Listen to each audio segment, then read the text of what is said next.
That's right. All right, good evening, everyone. This is a public meeting of the School Board of West Bend Joint School District Number 1. More than 24 hours prior to the meeting, notice of the time, place, date, and subject matter of the meeting was posted at the entrance doors of the Education Service Center and at the West Bend Community Memorial Library. A copy was also sent to the Daily News, WIBD, Milwaukee Journal Sentinel, and other media sources that have requested notice of our meetings.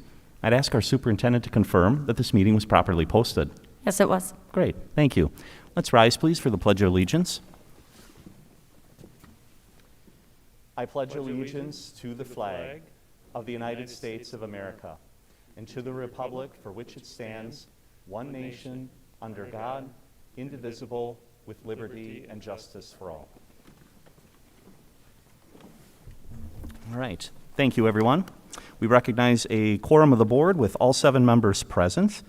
The next item on our agenda is the approval of the agenda, and I would move approval of the agenda. Do we have a second? Second. Thank you, Kurt. Motion and second to approve the agenda. Any final discussion? All in favor, please say aye. Aye. Any opposed? Thank you. That motion carries. All right. It's my pleasure at this time to introduce Mr. Kevin Bryant, who's going to talk to us about the East Dance Team. All right, thank you to the board and Superintendent Wimmer for having us here this evening. Before I introduce our coaches who are going to say a little bit about the team, I just want to speak to the athletes and talk about how proud we are of what you went through this year. Dance, if you don't know, it's a tremendously long season. These young ladies started all the way back in summer, and with COVID, it extended all the way up until a couple weeks ago. So for them to have the dedication that they showed through all of that and achieve the things that they did, some of which were the first in East history, is really quite amazing. And to our coaches, again, you can imagine the bumps and hills that you go through in a 9-month period as a team, and for them to be able to rise above all of that, I am, and our athletic department is tremendously grateful for everything that you all did this year and the tremendous successes you had. So with that said, I'm going to introduce our coaches, Jessica Bach and Ashley Rossman. We'll say a little more about the girls in the team. And if the girls want to stand up here and face the audience, that'd be great.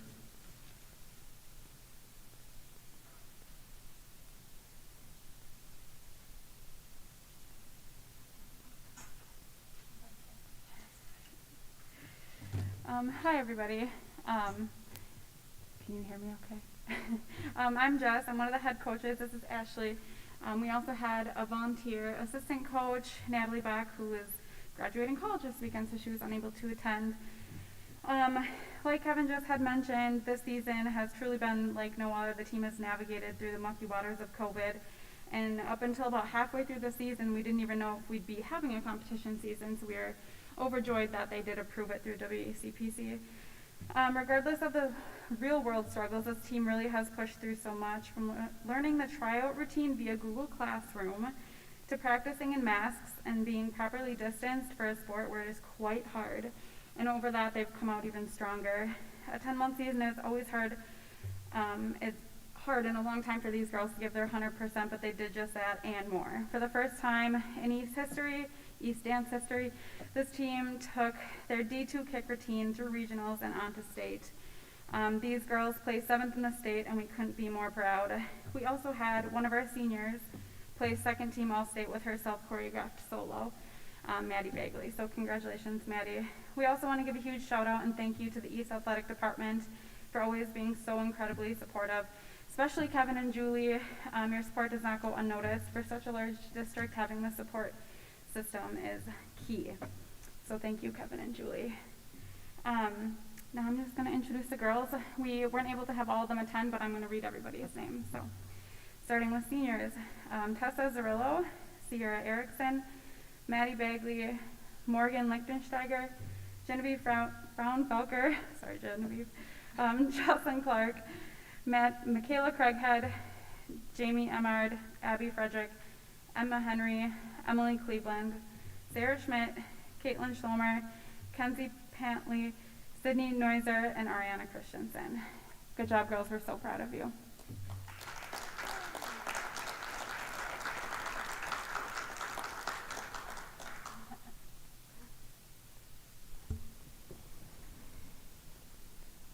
All right. Thank you, ladies, and congratulations. Very, very good job, especially during a very unusual year. And thank you also for coming to our meeting. This is the point where I get to say that if, seeing as it's a school night, if you need to leave, please feel free. We are not offended. But if you wish to stay, we'd like that too. So thank you again and congratulations. Yep. Great job. Thanks. All right. So we're on to our student reports, and it's with a bit of mixed emotion that I announce this item because Emily Justman and Abigail Eckert, well, they'll be giving their announcement. It'll be the last one. This is their last announcement. And so I've asked each of them to give their announcement, and then I'm going to ask them a little bit about what they plan to do after graduation. So please take it away. Hello everyone for the last time. I hope everyone is enjoying the sunshine, although it's a little deceptive because it is kind of cold outside. News about last week, seniors had their scholarship meeting in the field house. I would like to take a second to thank all of the donors for their generosity. You have helped many students prepare for their future, including me. Staying on the topic of seniors, the grad walk is this Thursday, allowing the seniors to visit their old schools and teachers, bidding farewell to their old school life. The seniors, including me, are very grateful that we're able to have a grad walk this year. The WB East Senior Athletic Award Ceremony will be held on Sunday, May 16th at 1 p.m. in the high school auditorium. All senior athletes are highly encouraged to attend. There will be additional awards given out during the ceremony. Now that the year is coming to an end, classes are beginning to prepare for their exams and their final tests. However, this is different for AP tests. AP classes have been testing for about a week now and have 2 more weeks of AP testing. Language and literature students are taking their AP test this Wednesday, so they are taking these last few days to prepare for the test. French students just moved to their final unit on immigration in Canada and French-speaking countries. This will help prepare them for their writing section on their exam. AP biology students are also preparing for their AP test coming up. Final run-throughs are being made in the class in order to prepare for Friday's test. Orchestra students are putting the final touches on their pieces and getting ready to perform May 25th for their first and last concert. In athletics, of course, the dance girls, congratulations to them. In athletics, boys tennis won against Fond du Lac yesterday and is in first place in conference. Boys baseball beat Cedarburg 11-8 on May 1st. And upcoming in athletics, girls soccer has a game against Whitefish Bay this Tuesday, and girls softball have a game this Thursday against Hartford. I would also like to take the time to thank you all for letting me represent East High School for these 2 years. This has helped me gain new skills and practice public speaking. I appreciate you all listening to me during these board meetings. Again, thank you for listening to me for one final time. And in my future, I am planning on going to UW-Whitewater and study veterinary science, veterinary medicine.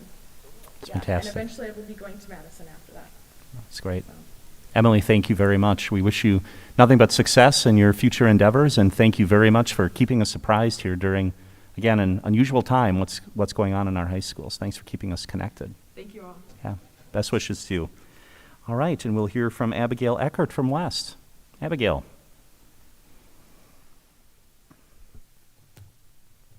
Hello everyone. The month of May does bring spring flowers, but it also means the school year is drawing to a close. There are many events going on at the high schools that reflect this change. Last Monday was the annual scholarship ceremony. It was a wonderful time to celebrate all that the recipients have accomplished and thank those making large investments in their futures. This week, Sunday, the athletic department is holding the Senior Sports Awards Banquet to celebrate seniors who have participated in at least 3 consecutive years of a sport, including 1 varsity letter. There will also be other awards announced to celebrate those who have displayed exceptional leadership, sportsmanship, and grit over their high school athletic career. The Honors Award ceremony will be held on Wednesday the 26th, celebrating those who have shown dedication to their studies and maintained a high GPA throughout high school. Lastly, the grad walk will be held on Thursday this year. I am told this is an excellent experience for seniors to reunite with old teachers and thank those who have pushed them to where they are now. In other news, the Spanish 3 classes are organizing a fundraiser called Water for People, where they are raising money to bring clean water to the people of Guatemala. This project helps them to learn about the struggles and the culture of the country, gain a more worldly perspective, all while raising money for a good cause. AP exams started last week and will continue throughout the end of the month. This week's exam include language and composition, psychology, biology, and environmental sciences. These classes are working to quickly review and prepare for these crucial exams. Other classes that already took AP exams last week are beginning to work on mostly fun end-of-the-year projects. In athletics, the varsity baseball team is off to a 4-2 start to the season with a win against South Milwaukee on Saturday. Softball has beaten Homestead, Whitefish Bay, and Oconomowoc. They also hosted a youth day on Saturday with several members of the community attending. Trap shooting has their final meet of the season tonight against Horicon. They are currently 6-2 on the season. Both the men's and women's track teams finished first out of 8 teams in the Spartan Invite Meet last Friday. Men's tennis started their season in Fond du Lac last weekend with a few very close and exciting 4-3 losses. Men's and women's lacrosse, as well as women's soccer, are both underway and have some great wins so far. Lastly, the Booster Club hosted an incredibly successful fundraiser, raising over $28,000 to support West Athletics. They had performances from the youth and high school dance teams, color guard, choir, and orchestra. The event consisted of 2 parts. During the day, there was a craft fair, and in the evening, adults continued the fundraiser with the annual Chase and the Chill event. Overall, it was a huge success, and Ms. Felber would like to extend a huge thank you to the community for their support. Lastly, prom will be held this Saturday. Speaking for myself, along with many seniors I know, students are excited to participate in an event that was canceled last year. With DJ Mondo and hopefully nice weather, we are hoping for a fun and memorable evening. So a bit about me, I guess. I'm attending the University of Rochester, and I will major in, well, right now I'm thinking computational biology, but some kind of life science. Wow, it's fantastic. Thank you, and appreciate everything that you've done to keep us connected as well. And best wishes. It sounds like an exciting career choice. Good luck to you.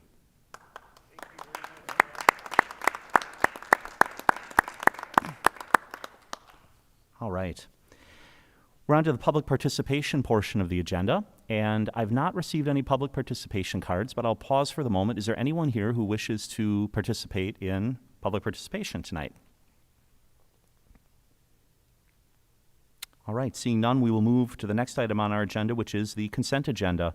And on the consent agenda, we have the minutes of the April 26, 2021 regular board meeting, disbursements posted to May 10, 2021, and an item for consideration of disposal of district property.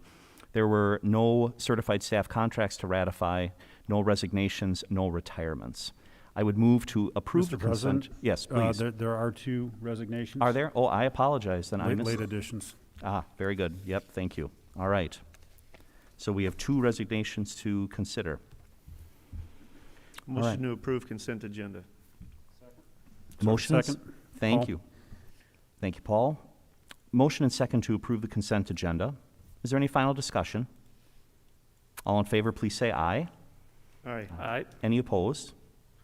All right, the motion carries. We're on to the superintendent's report. Superintendent Wimmer. Thank you. It's been quite a few weeks for recognition. I want to start by saying thanks to the Rolfs family for their generous donations and recognition of our staff. They provide an annual award. Also, thank you to Community TV for creating video highlights. They're online on the city's Facebook. Check those out. We got to surprise the following staff with their family and their colleagues being recognized as a Teacher of the Year. So we had Jen Schrouth, 5th grade. She taught virtually for us and also is at Silverbrook. Jelaine Lidke, special education at Jackson. Sally Hoyer, family and consumer science from West. Scott Lone, special education at East. In addition, I know we've given some shout outs, but we've reached the conclusion of our other support staff awards. Those were recognized include Al Sternig from Maintenance and Facilities, Astrid Palma, who's a paraprofessional at Silverbrook, Dave Hamilton, maintenance and mechanic at both East and West here at the high school. Jamie Stetler, health room professional at McLean. Laura Birch, accounting cashier for school nutrition. Renee Ashburn, food service at Green Tree. And then last week, and I should, just a reminder that at our next board meeting, those recipients will be here in person for the board to thank them as well. So a few of our staff got to see a few of our board members when schedules allowed. They were part of that surprise, so thank you for that. But they will be here for formal recognition with their families. Last week marked Staff Appreciation Week, and on behalf of the entire school board and administration, we just want to reiterate our gratitude for the West Bend School District staff, their ongoing support of our students, our families, communities, and each other. They have done amazing work, as we've often said, in a year like no other, and I couldn't be more proud to be part of the team here. This week marks Nurses Week, so talking about another special shout out, School Nurses Day is on the 12th. We'd like to say thank you to all of our health room professionals for helping us to navigate quite an unusual year, their unwavering commitment to our student health and lots of consultation with our staff as well, so thank you to all those healthcare professionals in our schools. And School Communicators Day is on the 14th, so thank you to Nancy Kunkler. She's sitting way in the back there in the room for a lot of her behind-the-scenes work on our district communications, including social media. So thank you to all of those groups for their amazing work. It wouldn't be a superintendent's report without talking about COVID in some form or fashion. We have about 18 and a half days of school, I think 17 and a half now. As families noticed, I put out a report last Friday. We took in some feedback. We talked about mitigation efforts for the remainder of the year. We are expecting perhaps some continued measures by public health. I haven't received any alerts yet today, but we did reduce our quarantine with face coverings from 6 feet to 3 feet. Again, potential for further removal of that. I'll keep everyone posted. Already in place, anyone who had received their vaccine and was 2 weeks post second dose or had COVID within 90 days required no quarantine at all. So we are continuing to use face coverings for those last few days. We'll have kind of a step down in that measure for summer programs. And what I would say to families is as we get enrollment solidified, we'll be able to know what classroom you're going to be in, how many students, the physical spacing, and give families a sense of what exactly that will look like. I know we foreshadowed more of a masks in motion type summer program where that transition into the building, and once they get into that space, unmasking. But I think families are looking for just, okay, exactly what might that look like. So as soon as we have that enrollment set, I'll be able to speak to some particulars on those various sites. And then, everyone's asking with that crystal ball, what does fall look like?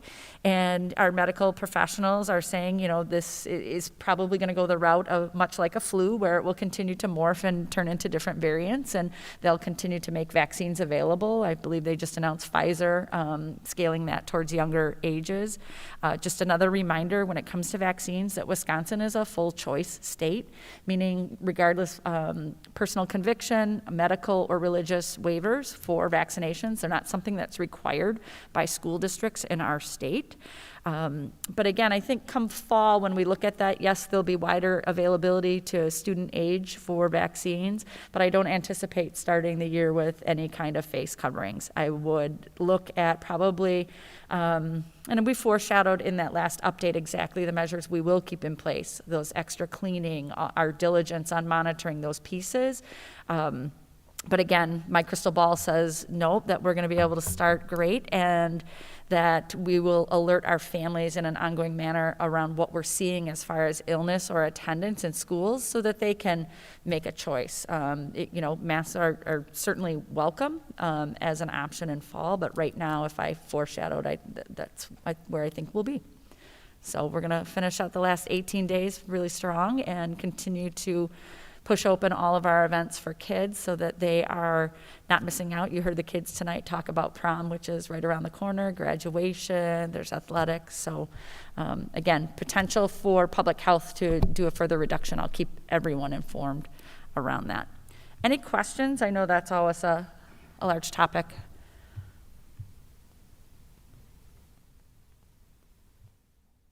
Okay. And again, I would just echo our thanks to our families, our staff, our students. It's been quite a year. Their diligence in mitigation measures, again, you know, everyone has personal feelings around it, especially face coverings, and I would just like to say thank you to our families, because regardless of personal feelings, everyone understood and knew that everyone was kind of putting all of our own personal views aside to just create opportunity for our kids to be in school or be virtual or do whatever. And families, I can't thank you enough for just being a partner in that, and just appreciative of that. I don't see that everywhere in every district, so from me, just a humbled thank you for their partnership in what could have been a very difficult year. I'm really proud of the work that we've done this year. I highlighted a few of our spring sports the students talked to. We're really excited. Just tonight, I believe the Suns softball team was taking on the Blue Dukes. Our Suns tennis team, I think we have some baseball that started a little bit earlier. So it's great to be outside. We just had those track meets. It's lovely. Now is the time where we hire all of our seasonal workers. In fact, we've been hiring for a little bit. Take a look at our website. If you're interested in helping us support some grounds work, they're great summer jobs, especially if you're coming home from college, maybe for the summer and looking to work during your breaks, like winter break or spring break. It's a wonderful opportunity. So I'd encourage everyone to visit our website and look at those opportunities. And then lastly, I just also want to echo my my gratitude towards Columns and the organization. Last week, I was part of welcoming our families and our students. They received over $830,000 in scholarships for 142 West and East students towards post-secondary education plans. The level of community support was amazing and unprecedented in my 25 years of education, and it was just great to be a part of such an event. We're really proud of our students and just, again, indebted to our community for their ongoing support of them. That's all I had. Any questions for Superintendent Wimmer? All right. We'll move to our one and only action item, which is election of school board officers. And Superintendent Wimmer, I have you kicking this item off. We had spoken about this last time, that we look for nominations. I know we have everyone interested in pursuing their position. We had an opportunity to express interest, either at the last board meeting, whether to the president, myself. We had not heard interest from anyone else. Was there anyone else who was interested in one of the positions? Hearing none other than it calls for us to go in order of the positions as listed. So we'd be looking for a nomination for president. I'd like to nominate Chris Zwygart for president, please. I'll second. Motion and second nominating Chris Zwygart as president. I'll pause. Are there any other nominations or discussion? Do you accept that nomination, Thank Mr. you. Zwygart? I will accept the nomination. Thank you. All right. Any further discussion or other nominations? Hearing none, I will call the vote. All in favor, please say aye. Aye. Any opposed? All right, the motion carries.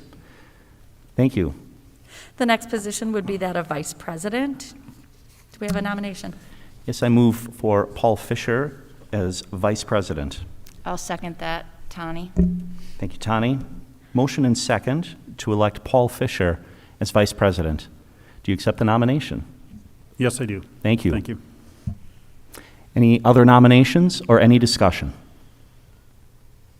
Hearing neither, I will call the vote. All in favor, please say aye. Aye. Any opposed? The motion carries. Thank you. The next position is that of clerk. I'd like to nominate Erin Dove as clerk. Second? Motion and second to approve, to nominate Erin Dove as clerk. Erin, do you accept the nomination? I do. Great, thank you. Any other nominations or additional discussion? Hearing neither, I will call the vote. All in favor, please say aye. Aye. Aye. Any opposed? The motion carries. Thank you. The final position is that of treasurer. Do we have a nomination? I would nominate Kurt Robholz for treasurer. And I second the nomination. Mr. Rebholz, do you accept the nomination? Yes, thanks. Great. Thank you, Kurt. Motion and second to elect Kurt Rebholz as treasurer. Any other nominations or additional discussion? Hearing none, I will call the vote. All in favor, please say aye. Aye. Any opposed? Thank you. The motion carries. So we have our officers for the next year, and I want to thank my fellow officers for everything they do for the board, and look forward to serving with you again this upcoming year. All right. All right. Thank you for leading us through that, Superintendent Wimmer. So the next item is a discussion item: school board meeting calendar for 2021-2022. So you can see I've prepared a draft of the calendar if we use the second and fourth Monday of each month. First, we would just need to first confirm with the board, do Monday nights still work? Does the time of 5:30 still work? And if so, looking at this draft, there's just a few conflicts to talk through. I like Monday nights, and I like the time slot. This was a time slot we changed a year or so ago. I think it still gives an opportunity for the public to come. That's always a reason why meetings are held in the evenings, and I think if someone wants to address the board, 5:30 works, because I haven't heard anyone say otherwise. I've never had any of my constituents contact me to say that I wish I could come, but I can't because it's at 5:30. So I do like that. Just, I guess, want to ask my fellow board members your opinion on when we say the first and third Monday, or second and fourth. For instance, tonight I know it's Monday, but I couldn't tell you if tonight is the third or fourth Monday. And I have a reason for asking that question. But do you think that makes a difference if we have to stick to that by saying that it's going to be the second and fourth? So the calendar is what you make of it. So Okay. we're looking for some consistency. You were right. When I looked at all the drafts from the last couple of years, it's all over the map. And it's probably due to conversations that we have just as that, looking at conflicts, looking at events, things like that. So it's not holding us to, it's just something to help center.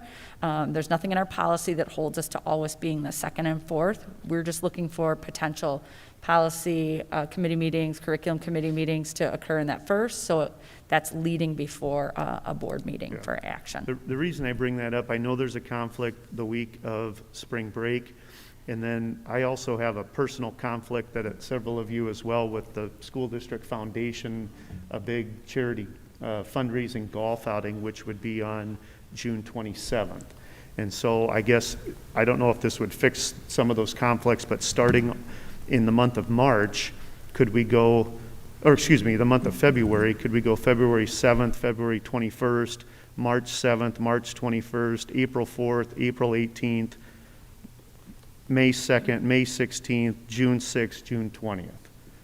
So you're bumping every single one of those weeks up a week, if you've got the calendar open. Any questions or thoughts from the board? I mean, my personal opinion is that that's fine. I mean, knowing this far in advance, switching those dates would be fine with me. Would that help with the couple of the conflicts you were talking about, Superintendent? Yeah, those, again, spring break was the only conflict, and then I was holding to the past practice of holding one meeting for July and December to accommodate the impending winter break and 4th of July holiday. I think this past December, we had to call a special meeting, and obviously if we have to do that, we'll do that. And same thing with July, and so I think keeping with one those months, and obviously knowing if we have to call a meeting, we will. I would just add, I know this year was different, but I feel like in years past that we've had a conflict on the night of the Column Scholarship Awards, are typically on Monday.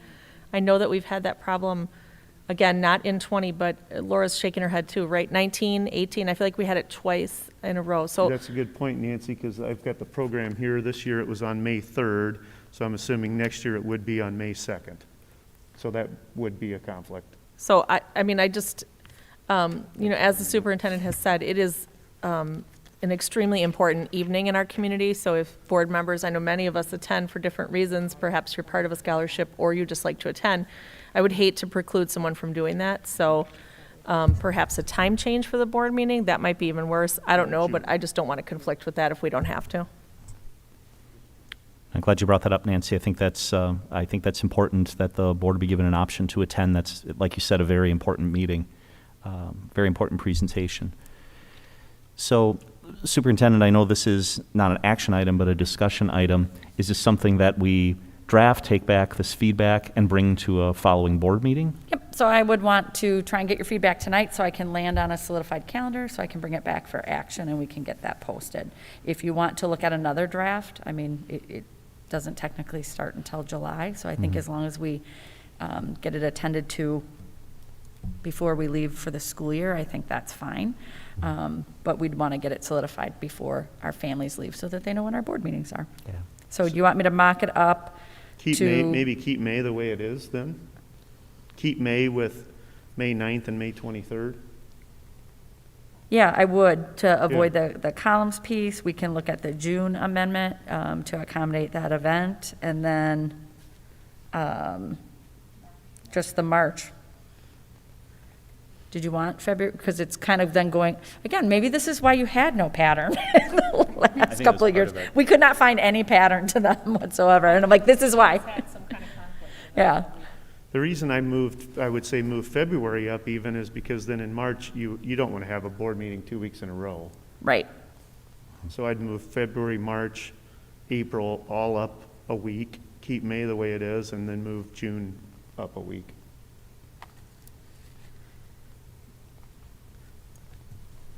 I will draft that so everyone can take a look at it. I'll put it as an action item. Next time, I'll try and get it out sooner rather than later so you can just look at it one more time. If you have any conflicts that you're spotting, please communicate with me in the interim between the board meeting. We'll hopefully get those cleared up, and I can bring you those drafts so that you can take some action. Great. Any other discussion on this item? All right, thank you. Our next discussion item is school board committee and delegate assignments. And that's Superintendent Wimmer as well.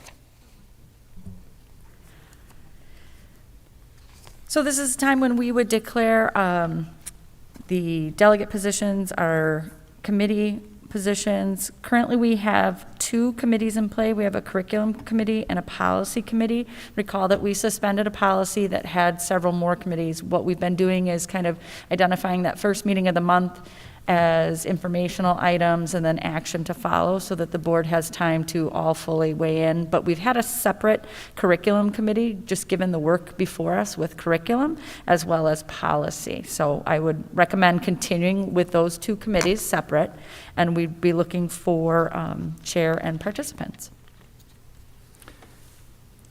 So I guess I would ask if the chairs of the curriculum committee and the policy committee, curriculum being Erin Dove and policy being Joel Ongert, would you be willing to continue to serve as chairs for those committees?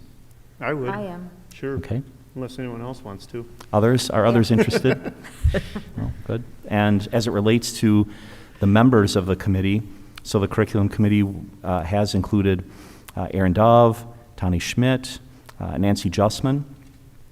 Policy Committee, Joel Ongert, Paul Fischer, and myself, Chris Zwygart. I'd like to see those continue, keeping in mind, of course, that any board member can attend any committee meeting at any time. So not to exclude you, Paul, you can come to any of these, Kurt, not to exclude you, Kurt. You can come to any of these as you see fit. But I'd like to see those committees remain the same if the members are continue to be interested in serving on those committees. I'd actually ask to come off of curriculum at this point in time. My work schedule is just not allowing for the meetings. Okay. So if Kurt would love to take my spot, I think that would be perfect. All right. Kurt, what do you think? Thanks, Nancy.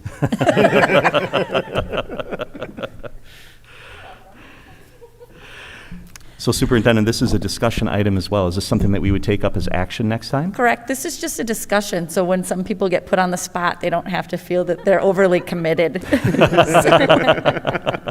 I planned for that.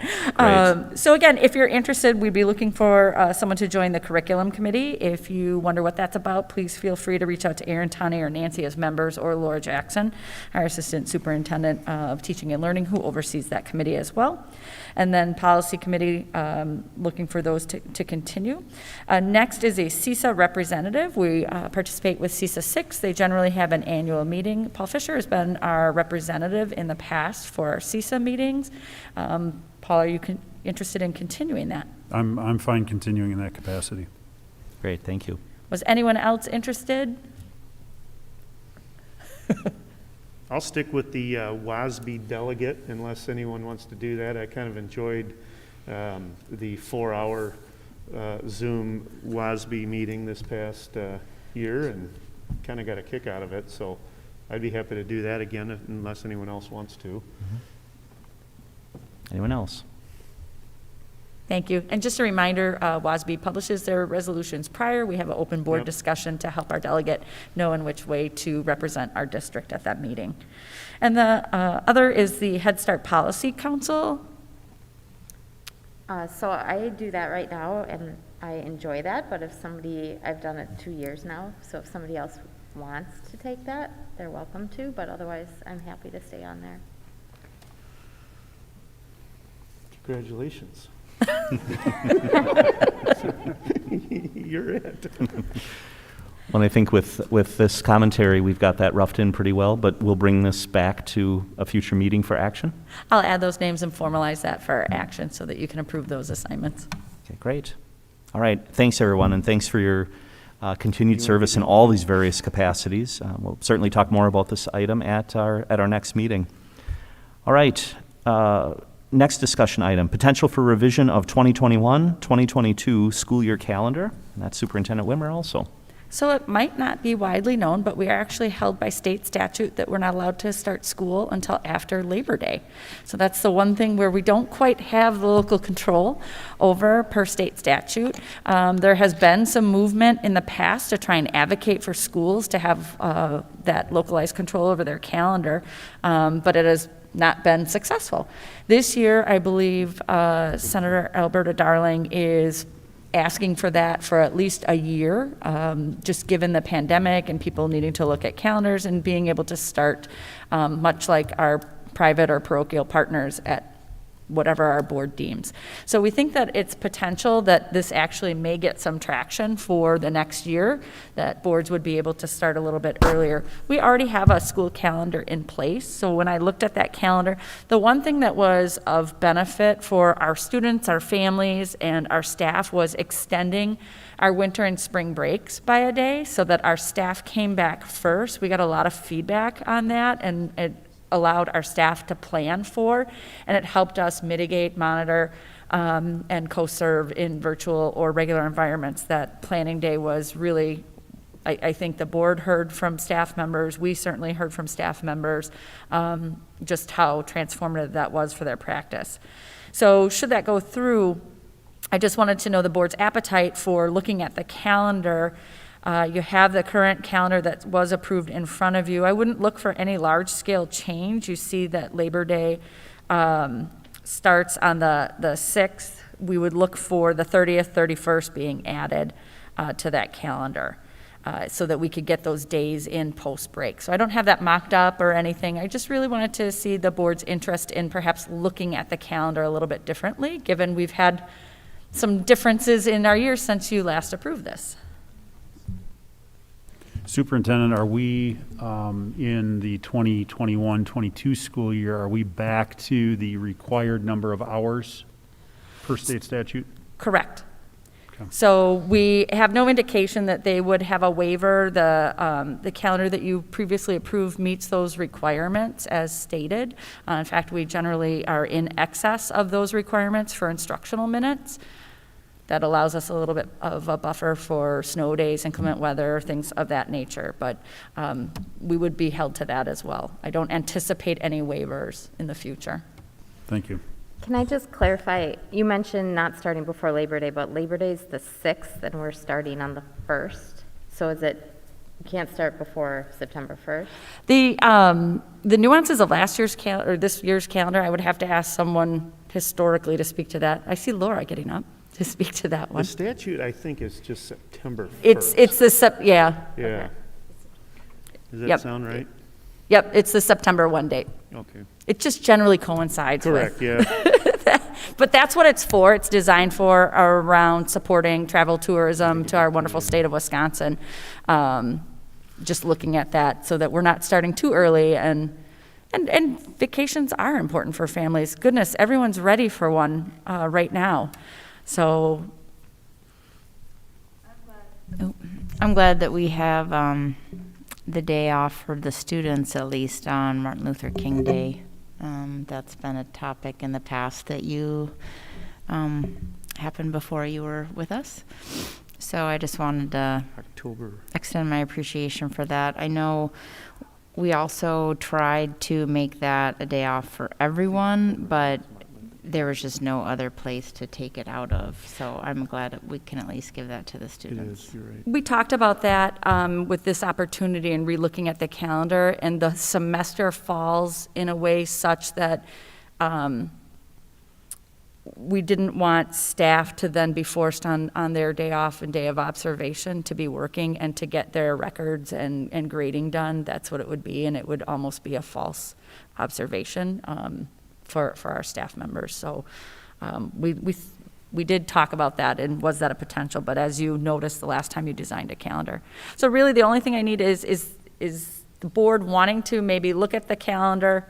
If we were given that opportunity, is that something you want me to bring back and have some conversations about and design, or leave it as is? I have a question about the 2 days off in April. Could you, one of them looks like it's part of spring break. Could you tell us more about what? It's Good Friday. Oh, it is Good Friday. Okay. The second one is Good Friday. Okay. Correct. Thank you. So it's generally standardized that you have the last week off in March for spring break, and then they're just split a little bit wider. This year they were connected. On this calendar, graduation is then June 4th, and with a rain date of the 5th, I assume? I'd have to look at, I don't think this calendar specifically calls out the graduation date.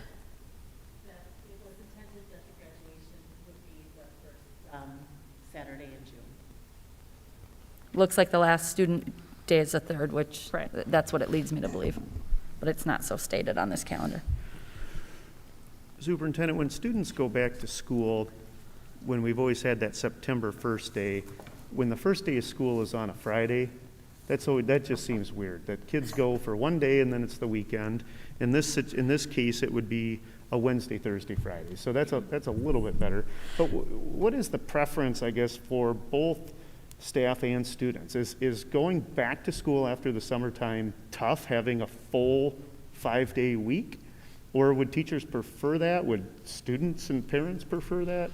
I don't know, we can certainly, that's, first I had to see if the board is willing. I think one of the next steps we would do is talk about it with our staff and get some input. I did foreshadow that I was bringing this item to see if the board was interested in having a discussion. If you're interested, what I can do is gather some feedback on it and say, we're looking at this as a potential. What do you think? To help guide further discussion. Yeah, from my perspective, I think I'd like to see the options, and I think it's, more options are better, and so I'd like to see it. Whether we take action would depend on the totality, but I'd like to see the option. Perfect. So hearing interest in perhaps bringing it back as a discussion item, in the interim mocking up a few options, and hearing from perhaps our older students, our families, and our staff, and getting some points of feedback for you. Would your options be just small change, meaning start on August 30th? Or are you talking potentially starting on August 11th and ending school on May 11th, for instance? No, I was not talking about that large scale of a change. Okay. Just looking at the 30th, 31st, making that full week. I think it's really going to be important for families and our staff to all take a vacation from the year, to get out, to go places, to be with family for the first time in maybe a year. And I don't want to advocate starting school any earlier. Especially because this might not stick, right? It could be a one-year deal. Correct. So, and I'm just looking at the nuances of welcoming students back, how we do that. Recall that we had almost 800 students step out who haven't been in an in-person learning environment. We anticipate large numbers of those students coming back. Mitigation efforts will shift. It will be a return to procedures as we knew them, but again, that's significant amount of reteaching to especially with our younger kids for that routine. So those early days, much like this year, I think is going to be resetting routine, welcoming students back, making students who are in a virtual environment feel welcomed and part of the new classroom environment, reestablishing friendships, those kinds of things for that entry. But correct me if I'm wrong, if this measure does not pass, you would not be able to do the August 30th and 31st, correct? Correct. So this could all be for nothing. Could. The tourism industry is definitely fighting it, considering that's my industry. I can tell you right now, there's lots of lobbyists against this because it really, in a year that we've got such struggles with those entry-level positions, many of our communities that are highly dependent on our student workforce are struggling. Every community is struggling first and foremost, let me say that. But some of our other communities, Wisconsin Dells, Door County, Lake Geneva, those places absolutely depend on student workforce, and they really depend on that last week of August and that Labor Day weekend to kind of finalize their financial situation for the year. So I don't know that I would get as excited until you actually see a state law change at this point. I'm certainly open to looking at the calendar, but I'd have to see some real compelling reasons as to why 2 days really makes that much of a difference, personally. That's a good point. Good point. Thank you for that. Other thoughts? Superintendent, so recognizing the fluidity of all of this, if the 2 days were tacked on the front end, August 30, 31, what you're proposing then would be, what, the Monday following Thanksgiving and the Monday following Christmas break would be teacher workdays only? Most likely one of those, or again, knowing we only have a couple days, either the Thanksgiving, the winter, or the spring. Okay. So just looking at those. Again, we didn't overly invest. We just had a couple of drafts just in our cabinet level to determine if there was appetite for the discussion. Thank you. Any other discussion? All right, thank you very much. We are on then to the next agenda item, which is West Bend Virtual Academy Program for Fall 2021 and beyond. And Mrs. Laura Jackson is here to lead us through that item. Good evening. Good evening, everyone. Thank you for having me tonight to talk about the Virtual Academy. I want to just remind you that last year about this time, we were engaged in discussion about the West Bend Virtual Academy. If you recall, we have had a virtual program in the district since 2011, and the former name was WABOLA. Last year, we changed it to West Bend Virtual Academy as we were opening the program up to kindergarten through 12th grade. Previously, it had only been available to a limited number of students starting in 7th grade. And so last year, we were talking at this time about that transition and the opportunity to open this up for a broader number of students. We talked about the options it provided for families to provide public school education in the home. We talked about the needs of the students and the commitment of the home learning guide, and we talked about our capacity to do so. At the time when we were talking about our capacity, we identified that we would be working with a virtual partner for the next several years, and had a discussion about would we eventually open our own virtual academy, and we talked about that being several years out before we were ready to do so. One of our focuses as we looked at all of the different curriculums was the opportunity to have one platform for parents, which, so if they had students at multiple levels, there was one platform for them to see all of their students' progress in. We began our partnership with Edmentum while at the same time maintaining our relationship with the Wisconsin Virtual Schools. Wisconsin Virtual Schools had been the partner for the district since 2012. And so we've always had some students taking classes in Wisconsin Virtual Schools since 2012. We talked about our anticipated enrollment, and based on communication from families and the students who were currently in the virtual program at that time, We anticipated the enrollment to be around 160, 180, with the idea that it may go up to 300. Well, I can stand here and tell you how wrong we were about that.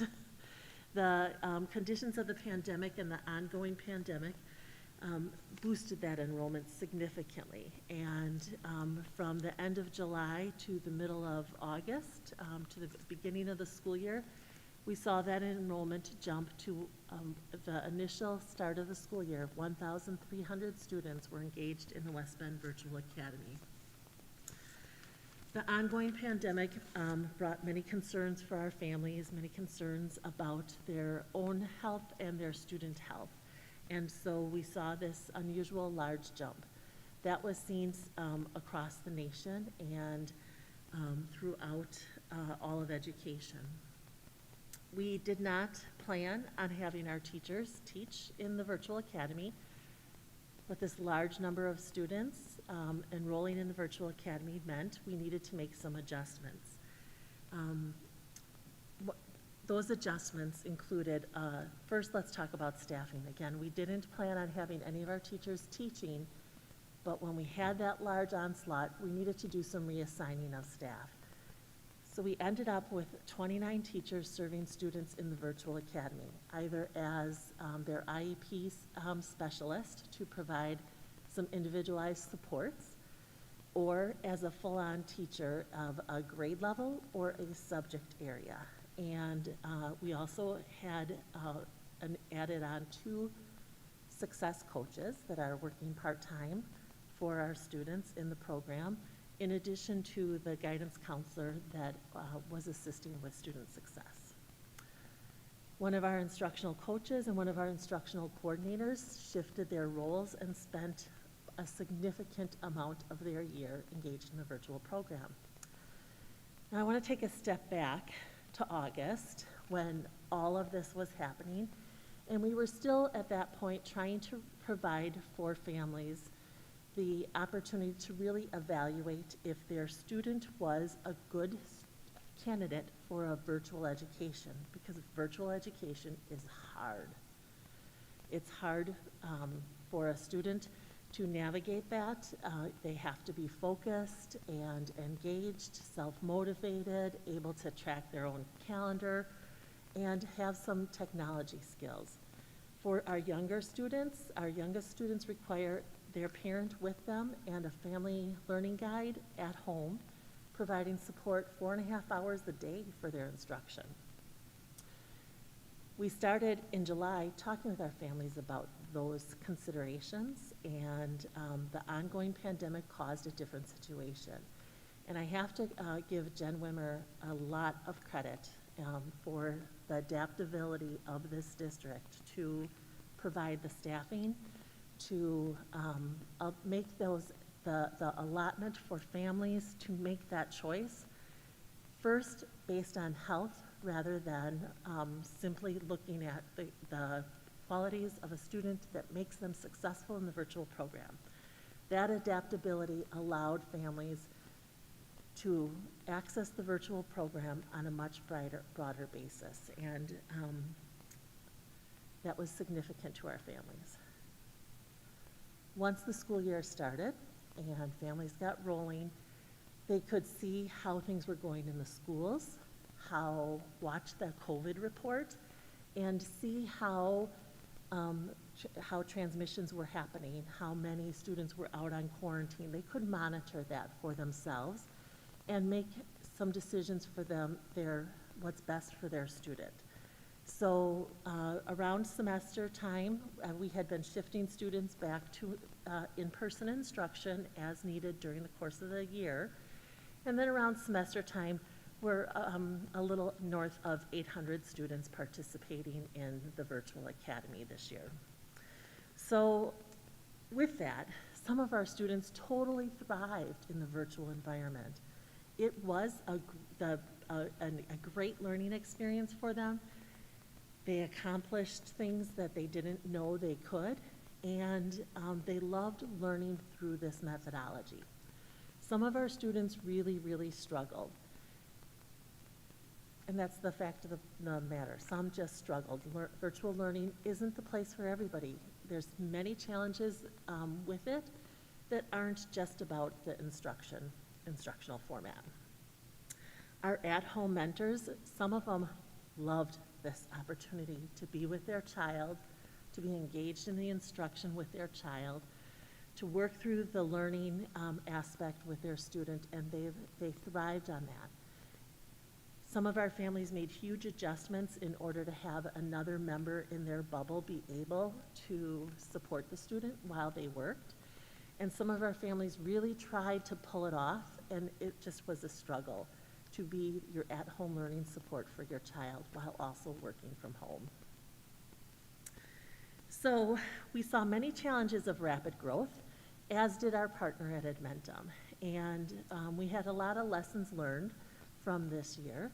And as we move forward with our virtual program, we did an initial survey of families engaged in the virtual program to seek who felt that they would be continuing in the virtual program.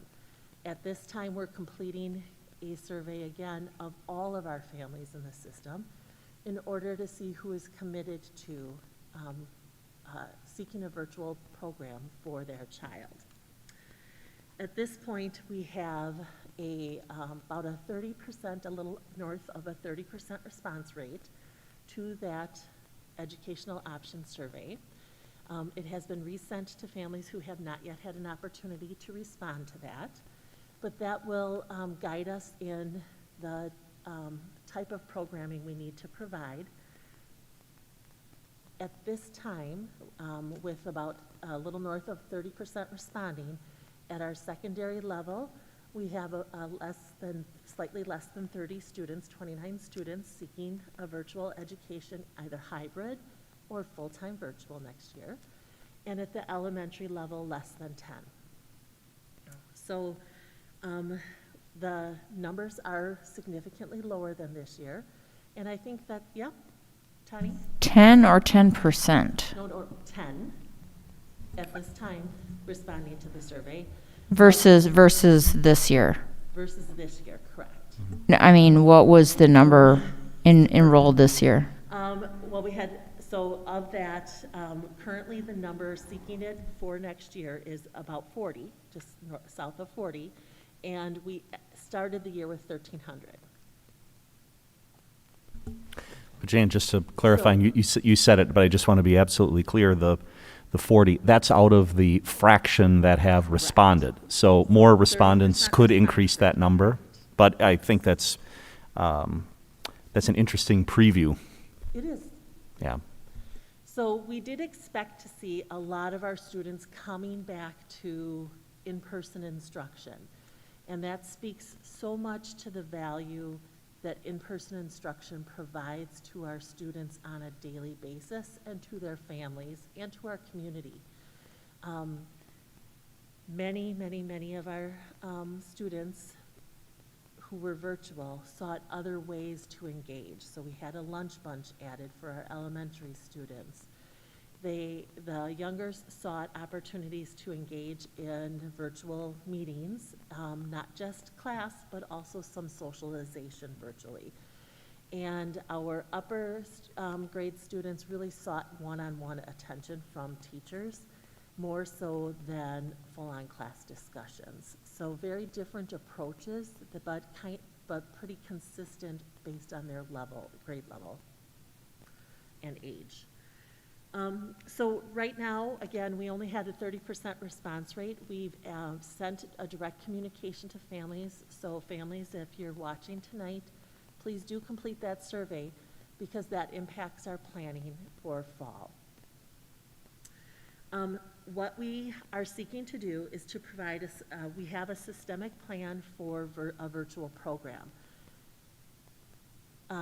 In a non-pandemic year, we would see a small number and we would see that growing and increasing. So we have our pre-pandemic open enrolled out for virtual education numbers and our participating virtual student data for a number of years back. And that is a good predictor of what we could expect if those students were thriving in a virtual environment in a post-pandemic world.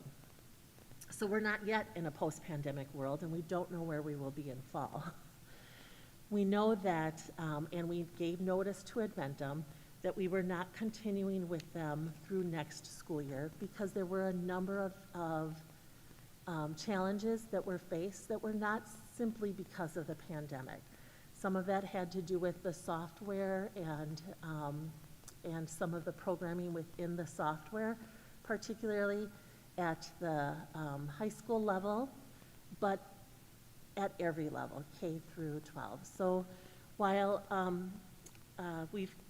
many districts in our state that had started with Adventum are continuing with them for next year, we did notice them that we were not going to. The feedback from families that in the virtual program that have communicated with us would, they fully support that decision. Any questions on that? So we are seeking to increase our partnership with Wisconsin Virtual School. At the time I spoke with you last year, they did not have a developed K-5 program. They had focused simply on the 6-12 programming, but they have since added in the K-5 program. The Wisconsin Virtual School uses a curriculum from the called Florida Virtual School curriculum that has been around, and again, since longer than we engaged in it, and we started with Florida Virtual in 2011, and then we accessed that through Wisconsin Virtual School. As we go through next year, we intend to use Wisconsin Virtual School teachers as we have been doing, and we intend to use the Wisconsin Virtual School Summer Professional Development Program for our own educators as part of a long-term process for developing our own systemic program. We talked about, could we lesson plan and unit plan and put things into Canvas and or Google Classroom and operate a virtual program that way. And that would be building the curriculum and the modules as quickly as possible to get out there. We would not be able to offer the breadth of things we can offer with Wisconsin Virtual School. We would also not, we would be doing it rapidly without the full-on curricular process where you look at the cross-curricular connections and the systemic processes K-12. We felt it was necessary to not just create good, solid units, but to do a true curriculum development process as we work to have a West Bend virtual education that utilizes a specialized program, a specialized curriculum, and our own development team. So that is on, that will occur over the next several years. But until that time, we will seek to return to some of our normal practices, which includes the partnership with WVS, the parental commitment, including the parent orientation, the handbook for the virtual program, and then the follow-up that typically occurs in a virtual school. That typically occurring follow-up starts with looking at the first 14 days of school and having parents really utilize that to determine if their family can make the commitment to virtual learning at home and if this is right for their child. After that first 14 days, we will seek to provide parents with a conference if their child does not appear to be successful. So if a student hasn't logged in, if a student is not progressing at the rate that would keep them on pace to successfully complete the course. And for students who are working successfully, a confirmation of that with the family. So after the first 14 days, either a success conference or a success confirmation. After the first 28 days, or within the first 28 days. If the student is not successful, we would want to bring them back to in-person. One of the things we continued to provide families the option of being virtual and really strived to make sure that students had what they needed to be successful. That included our virtual teachers setting up one-on-one times with students throughout the day, as well as live lessons. That included our success coaches monitoring the student progress, setting up family meetings so they could meet with multiple students in a row for a family, and lots and lots of communication via email, via phone, even via student wellness checks in the home. In a traditional virtual school, again, if their student is not successful, you would bring them back to in-person. This is a virtual program that our students can access at this time. And so if they're not successful next year, we would seek to bring them back so we can get them the education they need in order to have the options when they graduate our schools. As we look at student requests coming in for next year to participate, one of the things we will do is we'll look at those patterns of success. So those students who are thriving, we want to make sure we continue that option for them. For students who are seeking choices or an alternative, we want to continue that option for them.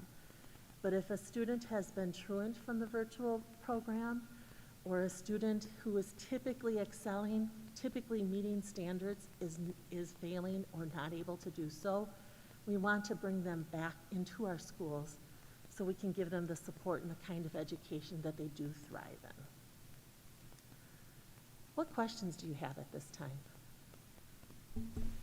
Questions? Excuse me. Any questions for Laura? I guess maybe a case of once bitten, twice shy. Have we done any verification that WVS has the capacity and has the quality at the K-5 level so that we don't jump in and find out otherwise?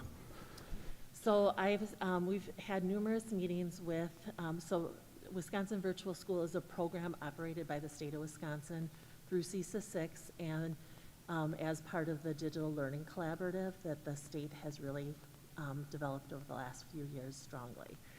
And so it is a statewide program. I have assurance from their director that once we get our students' courses selected, we can start to pre-enroll them. And so we've talked about projected numbers of full-time students, and she is confident that she can meet that.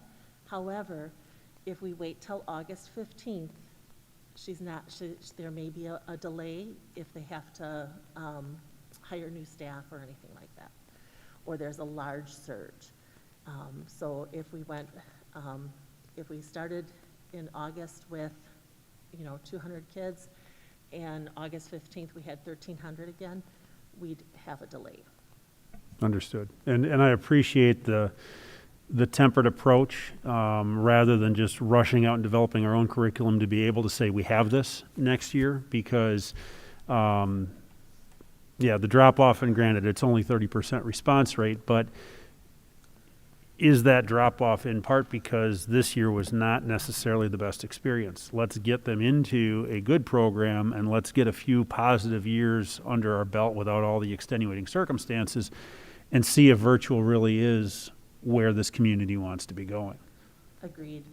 I thank you for that. I want our staff to be able to work through the development process with the teaching and learning department in a manner that gives our families what they deserve and without feeling rushed or staff having to work 14, 15-hour days for the whole length of time in order to do so. We're just finishing that. Let's stop. Tonnie? I appreciate that not every student is suitable for virtual school. And obviously this year was unique, hopefully, that the choice was made for health reasons rather than educational environment reasons. So I'm grateful that if a student is truant or the other indicators that you mentioned, then they would be guided back into the in-person school. I'm curious, just because I have a son who thrives in the virtual environment because in-person is not suitable for him the way for some kids virtual is not suitable for. So I appreciate the diverse options, and I'm wondering if, just as we have students in person who aren't necessarily thriving academically, do we ever suggest or consider as an option for them to do virtual? And while I think the biggest hurdle is the fact that maybe there's not somebody at home, is it possible to do a virtual academy in the building, like a dedicated space where they're not interacting with so many students, and you have the overwhelming sensory factors, for example, that can sometimes make a student less likely to thrive in a in-person environment? Is that something that's ever been considered? Or, I mean, maybe that's for another time, but since it's a discussion item, I wanted to bring it up. I'm glad you did. I saw success with that as an opportunity for virtual students in another school district that I was employed in. And not every virtual student took advantage of that, but some did. And some, we had students who were only enrolled in one physical class in person, and the rest virtual. So there were, they could flow throughout the day to that in-person class. It is a great option for some students, and during the course of this year, our success coach at the 7-12 level made that happen for Badger students on up. And so that there were times where he was physically present in the schools and students could come in and get that assistance from him. And so for some of our students, that was really a big boost. So was that going to be considered for the upcoming year if it was a success? We are looking at some student success factors and supports to be putting into place in the high schools and across all of our K-12s, but it looks different at different levels for next year as we try to address the unrealized potential of some of our students. So that could be a possibility for some of those supports, yes. Other questions or thoughts for Laura? I'm grateful for your efforts, the administration's efforts, the teachers' efforts, and students, parents, everyone who made this virtual option work, because it was good for our community to have that flexibility during these unusual times, and it didn't happen without a lot of effort on everyone's part. I'm glad to see that we're looking to continue it in some way, but I'm even more glad that we took a look at lessons that we've learned and are doubling down on the items that worked well and improving the items that could be better. So I look forward to continued discussion of this item in the future. Any other questions or thoughts? Thank you, Laura. Appreciate your time. Right, we have 3 other discussion items, all going to be led by Mr. Andy Sarno. The first one is community-based 4K reimbursement rate for 2021-2022. Good evening, Mr. Sarno. Thank you, Mr. President. Good evening, members of the Board of Education, Superintendent Wimmer. It's not every day that I have the opportunity to present a program-based agenda item, and Emily Melstrand, principal of our 4K program, lost best of 5 with rock, paper, scissors, and I was able to be in front of you tonight. We're just finishing our 5th year of our 4K program, and I believe for many members that have been involved in that since the inception, it's probably been a really quick and neat opportunity. During that time, coincidentally, and this is on the screen this evening, is a look back of that, and there's a reason, and I'll get to it momentarily, but there's a look back of where we've been with our community partners. We have a community-based 4-year-old kindergarten program, not untypical. It's generally where school districts will partner with the community-based childcare providers. They have capacity. They're with licensed educators, but it often lends to a good fit. And that's what we've had for the duration of our 5 years. We had a single year where we started out the program. We had the next round, which was a 3-year period, and by that I mean contractual with the providers. And just this, for the current year that we're in right now, we're into another, and this again, fairly typical, but we have another set of contracts with these organizations. Over that period of time, we'd seen fairly modest increases, and there were a couple of years that the dollar amount stayed flat, that they were reimbursed on a per student basis. Again, keep in mind that this is right now a half-day program that we offer. But with the new contract that was in place, that was brought to you a little over a year ago, kind of realigned. There was about a 2% increase at that point in time, a $60 increase. That was a part of that negotiations process. In addition to that, one of the big pieces is that we bring this contract forward for your approval specific to the dollar amount. And so, again, as we're talking several hundred students and making sure that we're staying connected with you, the community, all the stakeholders, there's actual language in the contract that says this dollar amount will be brought forward. It's actually based on, for next year, what happened to revenue limits this year. So that's why I've included in this is that this year that we're in right now, our revenue limit went up by $299, representing a 3.18% increase in our revenue limit. So we're at $10,000 now. It had been $97.01. And then the contract, and it says the increase in the revenue limit at a maximum of 2%. And so for consideration and discussion at this point in time, we would come forward in May or June to get this finalized where you would take action. But we'd be recommending a 2% increase representing $58 over the current year per student dollar amount.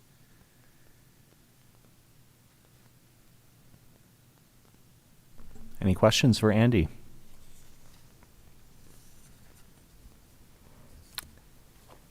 This will come back then for action at a future meeting. Very good.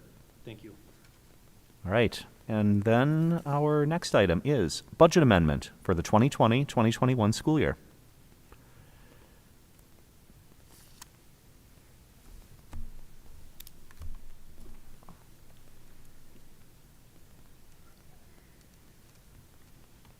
Bear with me for just 1 second, please. I have to pull up a document.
In front of you, and this is a very typical process that we go through, and I'll share just a little bit of information here in the backstory. But coming forward, again, for discussion only this evening, is a budget amendment.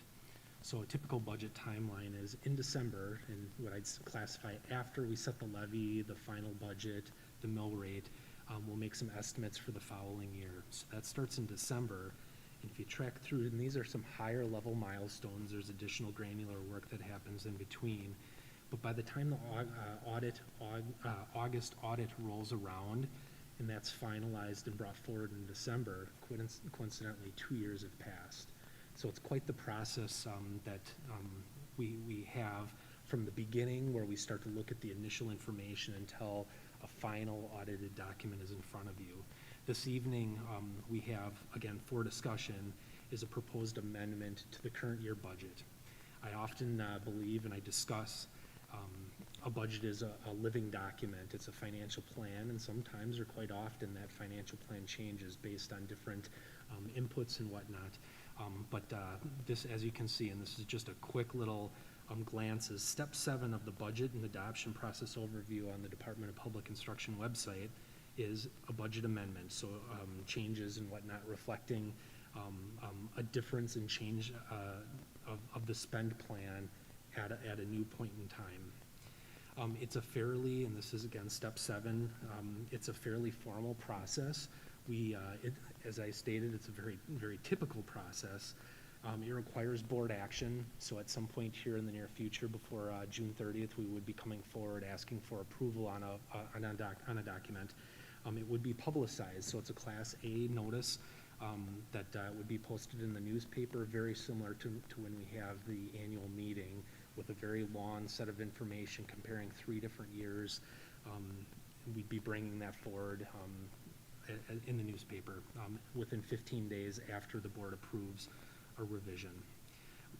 Represents good stewardship of the district's financial plan. So between the services, the programs, all of those things that goes into how we're spending our money, making sure that we're doing that wise and transparent. And then as well, it allows an opportunity to address different priorities and needs. Again, as that spend plan changes, we need to reflect through our chart of accounts in different areas that reflect that. So it's just overall a good, important process to be a part of. Just a few notable items. So from October, when the final budget was brought forward until now, is that COVID safety protocols have been implemented. We've been face-to-face. We've offered a virtual program. We've completed the overwhelming majority. I think Mr. Ross is wrapping up some of this year's facilities projects here right around the time that school is getting out. But all those projects are completed as they were presented and approved.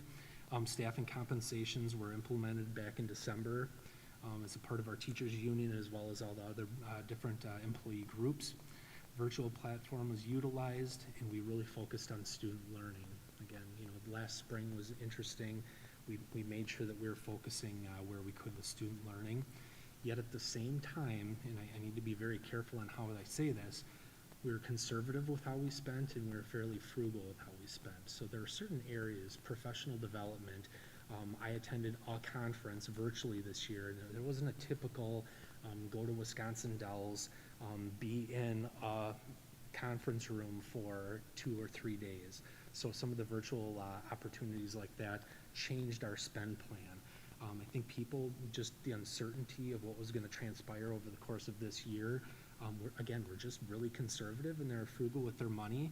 And what that does is it gives an opportunity at this point in time, mid-May, and we need to be very careful with this, because when we start incurring expenses between now and the end of the fiscal or the school year, our auditors really monitor that. And we need to be mindful that if we're buying something for students today, it better be used. Or for that matter, if it's for staff, we need to make sure that that expense is incurred, paid for, utilized, and inventoried prior to June 30th. So we're very careful with that, but it does present an opportunity where we can find some key areas of focus, which is, again, student learning, curriculum development, student and staff technology, even furniture replacement cycles. Additional facilities improvements. We've seen the list. We're very well aware of what that includes, in making sure that our spaces for our students and our programs are as good as they can be. Our other post-employment benefit liabilities. So there is a liability that exists right now, and we've been addressing that. Can we address that a little bit more as we're wrapping up the school year? And then, like I said, it's just an opportunity. Each of the areas strategically enhance our offerings in protecting the financial viability of our school district. Some of the next steps. So supplemental information, what we're looking at is making sure that when we do spend, or if we can spend money on that curriculum development, on student and staff technology, on some of the facilities improvements or some of the OPEB or those post-employment benefits, and preparing for the future, again, with our infrastructure and with our staff, can we spend money in that? Where will that have an impact? We're going to be deliberating and finalizing a recommendation. It's going to be strategic and calculated, bringing that forward for your approval at some point here again before June 30th. Okay? The budget that I've included, and I'll ask for questions, and if I can have another 5 minutes on this topic, there was a supplemental document, and again, it should be fairly familiar to you now, is we're looking at what happened in October with approved budget based on fund and a breakdown of some of those areas, as opposed to then now what's being recommended. And there's still going to be some areas, even though I'm still showing a balanced budget, and I'll bring that up in a minute, I'll maybe pause for any questions or comments, but we still have a balanced budget in our general fund, which is an important obligation that we've made our community and our stakeholders. But I think that's, in a sense, only going to get better because we're still going to probably be leaving a little bit of money on the table in some different areas. We still need to finalize, bless you, Superintendent Wimmer, we still need to finalize our self-funded health insurance, which there's a document that comes out at the end of July. It's called the IBNR, incurred but not receipted, document that adjusts how we've set our premiums. And so there are still some things that are yet to transpire, but yet at the same time, based on the information that we have and the spend plan that we've brought forward, we've got a balanced budget, does not impact the mill rate or anything like that. This is literally just regarding the budget. But I will pause maybe just for a moment if there's any questions as of yet. Any questions for Andy? All right, please proceed. Thank you.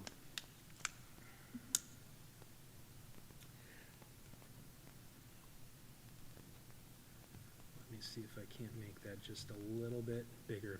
So, that's the preliminary. Oh, I'm sorry, this is that other document that I brought up.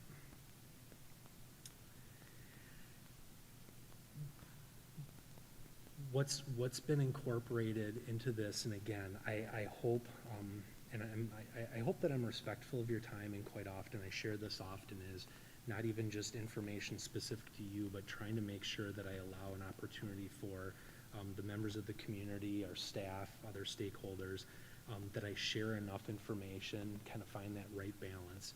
Our general fund, originally back in October, was balanced. You can see a beginning and ending fund balance of a little over $15.7 million. That is still the case at this point in time. Bottom yellow, zero balance, which means we still have a balanced budget. There's been changes both on the revenues as well as the expenditures based on changes that have taken place. Best estimates at that point in time and actuals that we thought would happen have now changed.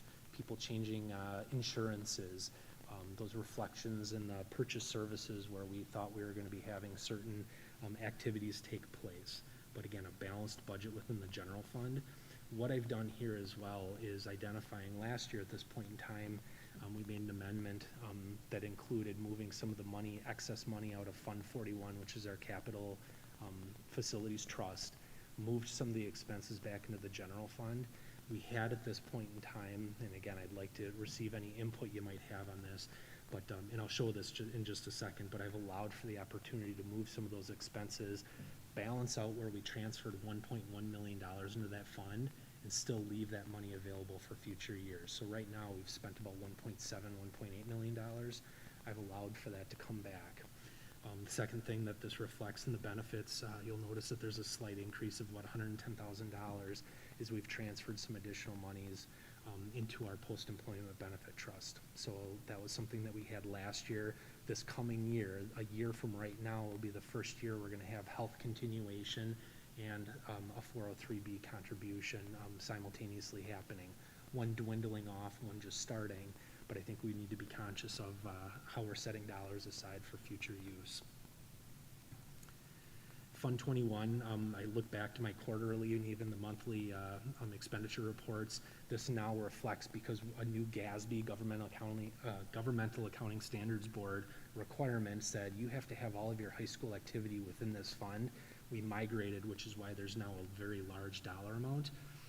And that reflects the activity. So they are carrying over a fairly large fund balance. All of those dollars had to be receipted as a revenue. That was the requirement that all school districts took place. So big activity, but that will now be trending forward, and we'll be documenting that activity from kindergarten through 12th grade at each building with fundraising, donations. That's what all of this represents. Fund 27 is our special education. This represents all of the individualized education plans, IEPs of students receiving services. And again, utilizing grants wherever possible, two fairly large grants within this area. Again, making sure that our students' needs are met. Fund 29, a slight increase from the original budget. This is representative of a little bit of additional COVID dollars, but Emily Malstrand's we've been working very closely on this. She has some pretty tight parameters in how these dollars are spent, but they're reflective of about $1.4 million for our really little students at the Rolfs building. Fund 38, which is our non-referendum debt, very slight difference there. In fact, all that is reflecting some of the debt payment that we had with a processing fee.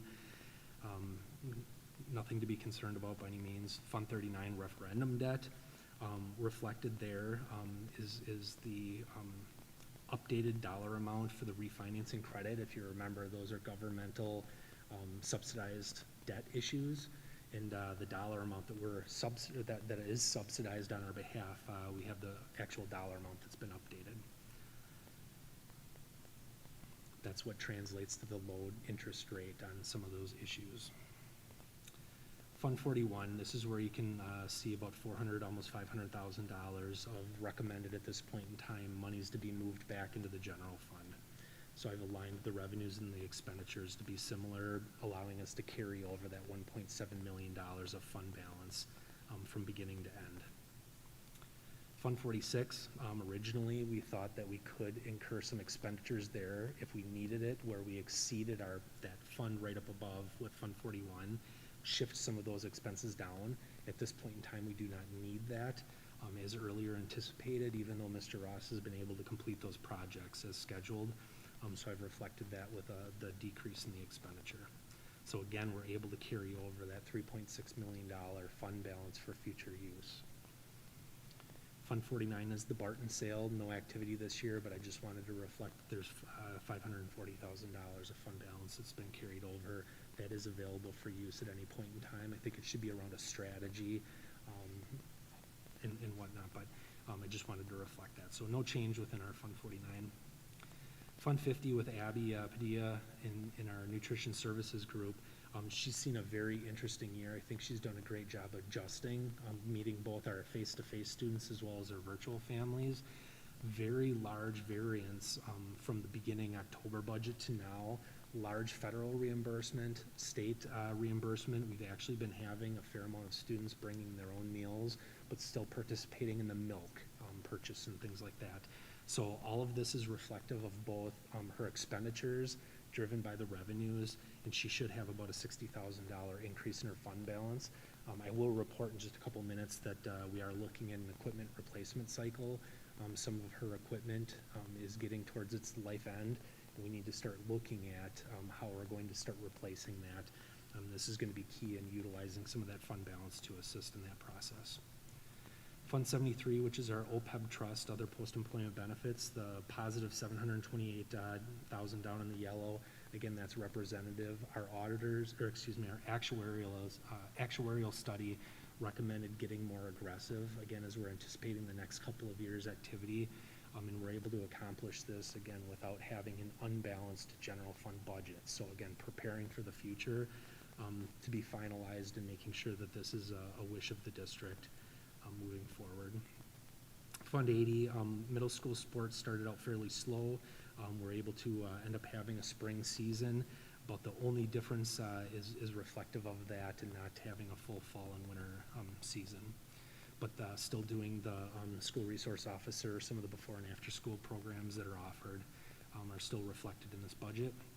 And then hockey, boys hockey, that's Fund 99, which is a cooperative required to be here. We make a transfer of district money and we put all the corresponding school districts in this. It's reconciled to zero. The season's done and we're getting ready to finalize that. So I went through that fairly quickly. I do apologize for that, and I'd be happy to have more time, but I know that we need to be mindful of that. Are there any questions that you have? Questions for Andy? Otherwise, go ahead, Kurt. Yeah, I just have a question on the stimulus funds that if we what fund would that go into? The stimulus money, so the CARES 1, so I'll call it CARES 1 because my next agenda item will talk about next year's budget with the CARES 2 and CARES 3.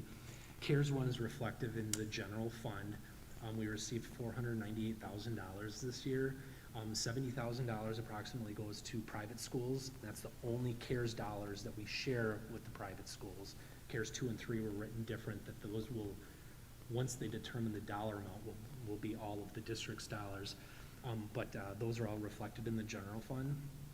And we've expensed about $330,000 of the $430,000 that was available to us.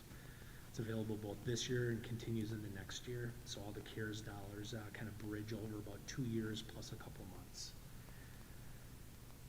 So we've utilized that for anything from the drinking fountains with the water fillers, which is allowable, to some of the plastic and the plexiglass and the sanitizer and a lot of the materials at the schools directly related to COVID and remediating that to make sure that we stay face to face. Great. Other questions? So, Mhm. just Go one ahead. follow-up comment. It's more of a comment and just affirming that I'm on the right track here with this. It seems like we balance a budget. I mean, yay, great. We accomplished that. We had some additional expenses in some areas, but saved a lot of money in other areas. Seems like we were able to bolster up the employee benefits area, even save some for facility work, and put some extra money away there. So all with balancing a budget. So it seems like all positive, at least good news as we are nearing, what, a month and a half away from the end of the year. Would that be right? I would agree. Okay. Thanks, Kurt. Other questions? All right, we'll see this on a future agenda as well. Please. All right. And then lastly, the preliminary budget for the 2021-2022 school year. All right. Very quick presentation. You'll notice here, that's just something I shared. So December is when we started making estimates, but this May, not the May down in the bottom of the slide, is where we are tonight. It allows an opportunity to ask for permission, and again, this is discussion only this evening. We'd be coming forward at a future meeting, quite possibly as early as May 24th, 2 weeks from tonight, for preliminary budget discussion and then approval. So we're early on in the budget. There are a fair amount of assumptions. When you think about the third Friday count in September, we have a state budget that has not been presented yet with a polarized political arena. So I think there's a lot of variables. What this, though, allows is an opportunity to begin incurring expenditures beginning July 1st, even opening up once budgets are entered with your approval and beginning to incur expenditures for next year, because timing is going to be critical, because even though it's May right now, September 1st will be right around the corner.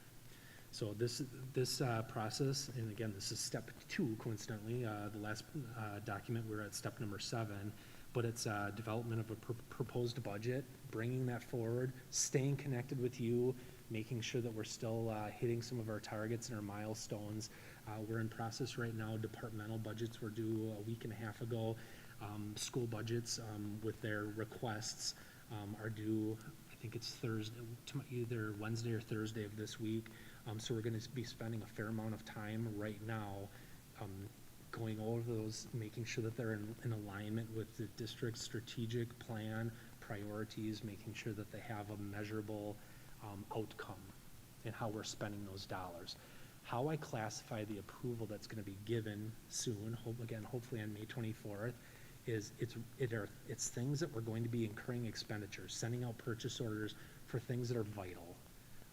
I can't imagine that's something that would be questionable. A conference in spring, next spring, we're going to be reserving those encumbrances and those spend plans for things that are important. So that way, if I talk to Mr. Ross, he's going to be getting those projects rolling for this summer and making sure that our chemicals are in stock so we're able to complete the summer cleaning, those types of purchases. So I just wanted to share that as well. This is a lot less formal process, even though we do ask for board action at a future meeting here, quite possibly on May 24th. It's still very typical. Again, it's a part of what we do on an annual basis. We've done it, but yet at the same time, the publication, that actual ad that we take in the paper, that is not required for this step in the process. But it still represents good communication with the board. With the board, the stakeholders, the taxpayers. I've utilized the Baird forecast model, so it's a very large spreadsheet that takes years' history, the current year we're in, next year, and then a 4-year forecast. So it's really a 5-year outlook. We've utilized that. We're able to make adjustments both to revenues and expenditures and understand where we believe at this point in time. So it's not super granular down to the line item. We're working on that step right now with all the schools and the departments. But again, it gives a very good opportunity to look what that budget looks like. Are we still going to be able to have a balanced budget? Are we still going to be able to maintain a flat mill rate? Those types of answers that we've had past history discussing.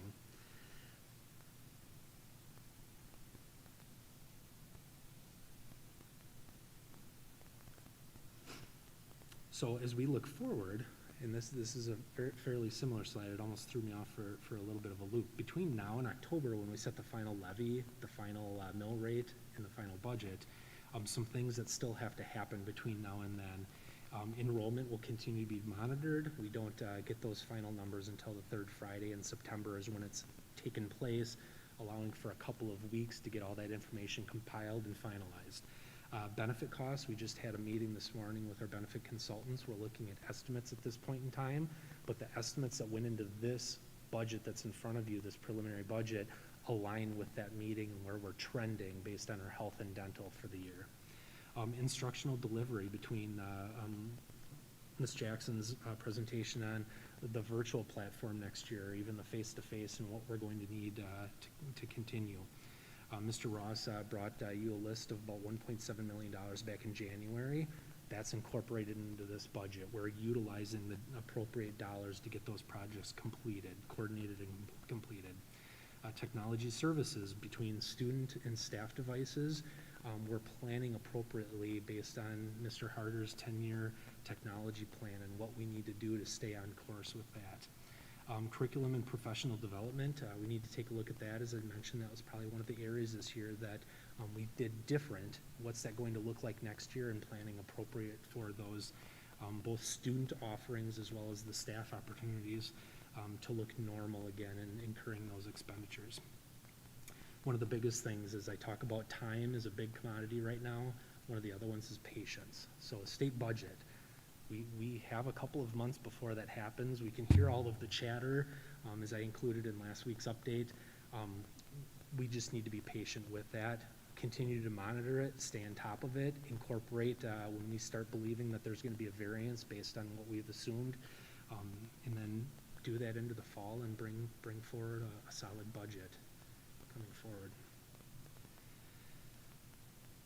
I kind of carried this forward from my last between now and October, but really we just need to make sure that we're taking between our departments and our schools, just making sure that that we're developing a smart, comprehensive plan. One of the big pieces, and that's towards the last, the second to the last. So great question, Kurt, about the CARES money. So the CARES 2 and the CARES 3, neither one, the dollar amount has been finalized. There are estimates of CARES 2, and I think it's based on those estimates. It was Department of Public Instruction estimate, and the joint, I think it was the Joint Finance Committee came forward and they said, we're going to tell how the remaining $65 million is distributed. I think it's only going to get better for our district because we were face-to-face so much this last year compared to other districts across the state.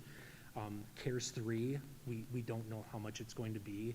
I'd say it's going to be a couple $1 million, but we need to be very mindful of these dollars, that based on how we're utilizing them, that it doesn't create a financial cliff after these next 2 years are done, and dependent on how much money the state allows us versus that next biennial budget that feels like it's out there a while, but it's not. We need to monitor that just to make sure that we don't put ourselves in a very poor financial situation. So we're monitoring that very closely and how we're utilizing those dollars. I hope that makes sense. Good. Like I said, asking for approval on May 24th, bringing this forward 2 weeks from now for your action. I'll pause, and I will very briefly, I've got about 3 points that I'd like to make on another slide, but is there any questions at this point in time?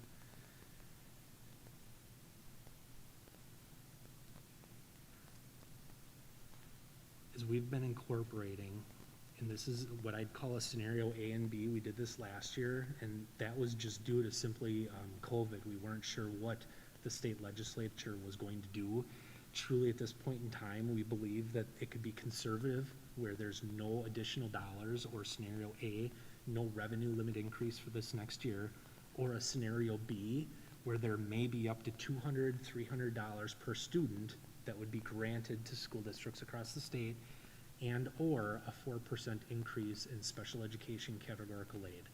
So that's where we receive, based on our staffing and some services this year, we receive an aid reimbursement. A lot of discussion back when I started 20 years ago, it was in the 50 percentile. It was into the low 20s. They've talked about bolstering that up over the next several years. So coincidentally, because of some exemptions in the revenue limit, we talked about this when we, back in March, because we're a declining enrollment district, even though there's a revenue limit increase as a part of scenario B, it actually means very few additional dollars because of to the district. What it does is help us out in future years where we're able to maintain money for longer for operational purposes. But just a real quick look, again, balanced budget, utilization of some federal dollars in this to help balance the budget. So there is some use with the CARES 2 and the CARES 3, but still a balanced budget. But the revenue difference is very, very minimal from one budget to the next. So as we look at the expenditures of $76.8 million, very, very little difference between the two. Fund 21 is representative of those activities with the students. As I'd mentioned, with the fundraising, the donations. Fund 27, special education, I've been able to incorporate. I just threw a little 4% categorical aid note that's that increase in the revenues for that area, which then offsets our expenditures for the transfer that we make from our general fund to balance this fund. Fund 29, Head Start, these are actual dollars that have been allocated to the district for next year. Emily Malstrand received another CARES allocation as well. That's reflected in this budget. Fund 38, non-referendum debt, as well as Fund 39, referendum debt, all based on the actual repayment plans between principal and interest. The only difference here is that we're still being conservative. This year is not returning well with interest income, with our revenue. So we've aligned that because I don't think a whole lot is going to change between now and next year. I'd love to be pleasantly surprised, but I think we have to be real about that. Fund 41, which is our capital expansion, represents unchanged between scenario and B, but we're going to be planning on transferring about $1.7 million. That was the action that was taken back in January. Fund 46, the only activity that we're planning with that capital account is just the interest income for the year. Fund 49, just representing the Barton money that we do not plan on using at this point in time.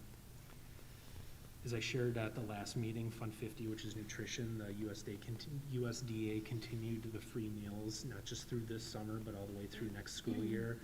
We're marketing that, making sure that we're addressing even free and reduced forms that are vital for grant funding, but we're monitoring that to see what Abby can do next year with serving specific foods, some of the made foods rather than the prepackaged. So the budget right now represents what we believe is cautious with providing those meals to students. Fund 73 have aligned again with the original actuarial study with about $1.6 million being transferred into this fund for next year, again, unaffected between scenario A and B. But again, that's usually something that we address at year end. If there's additional dollars available, we could make that transfer and again, plan for the future for those, that liability that exists.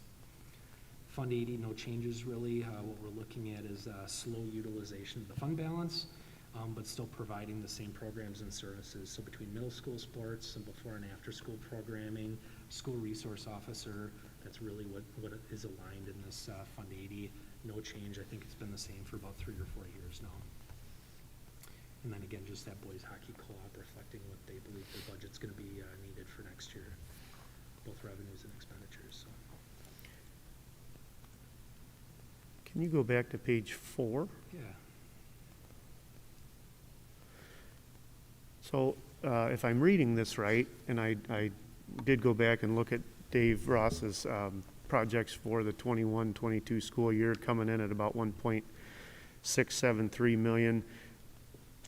We have budgeted about $575,000 more this next school year than we did this current year. Correct.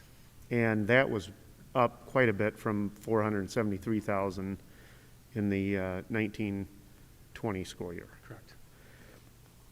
What I would, I guess, like to ask you and Dave and the superintendent, and of course my fellow board members to consider is how long are we going to sit on $541,000 in Fund 49? And that's the Barton sale.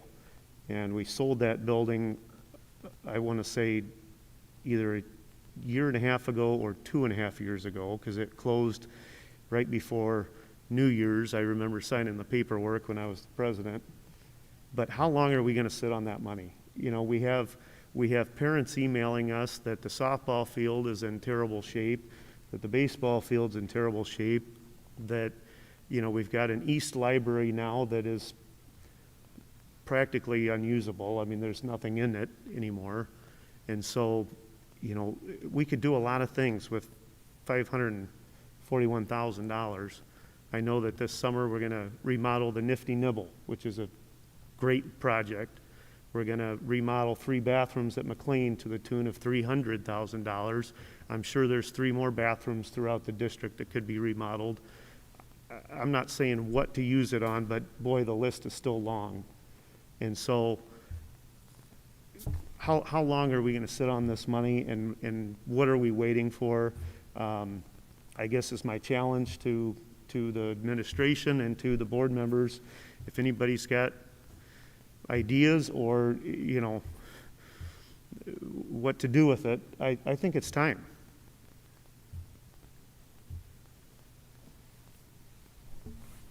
Thanks, Joel. Other thoughts, questions? Well, I echo some of that. I mean, quite honestly, when we do have facilities that are, you know, in such a concern, I know that the superintendent probably has a plan or will be presenting some kind of a plan. So I feel like some of this kind of is cart before the horse maybe, Sure. or Yep. lack of a better word there. But I think we all have those concerns when we get emails about, you know, whatever, you know, I'll use some false scenario, you know, the curtains behind us falling down or something. I mean, I think we all have those concerns, but I mean, I do think it's kind of odd timing. It'd be nice to have some kind of a facilities long-range plan and then hear about the budget might be a better way to do it. But I realize there's like certain rules and regulations and why you have to do things in a certain way. But I would say we all have those concerns. If there are small projects, quite frankly, I'm sick of hearing about them. Let's just get them done. I'm with you, Joel. Like we don't need to wait for a referendum for every little project that needs to be completed, because sometimes, you know, you're doing a small project, but it means a lot to the right people, and people can see that. I mean, we've talked about this HVAC stuff and roofing, Dave, no offense, but I mean, it's not a fun project for everyone, right? I can't see it, I can't feel it, it doesn't really mean a hill of beans to me. Now, it would mean a lot if the ceiling fell in and I was, you know, stuck underneath that. That would be a big problem. But, you know, if there's a problem in the locker room, but I can see that it's been painted and there's new stalls and there's new whatever, I'm going to say, ooh, look, pretty, that affects me, right? So I just think it's probably some timing issues maybe, but I do agree with you, Joel.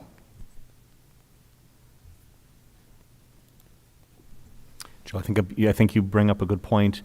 That money sitting in our account is earning interest that I guess I'm going to round down to zero, correct? It's very, very close to that, right? You know, and will it earn greater dividends, you know, if it's deployed?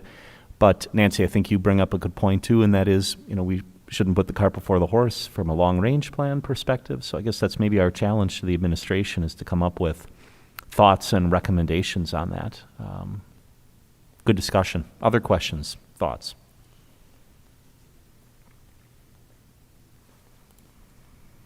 All right, anything else on this item, Andy? No, thank you for your time tonight. Okay, great. So we'll see this in on the next agenda, I believe. Yes. All right. Thank you. Appreciate the presentation. All right, we are on to an information item, Summer Professional Development Plan. And Laura Jackson will be joining us shortly to lead us through that.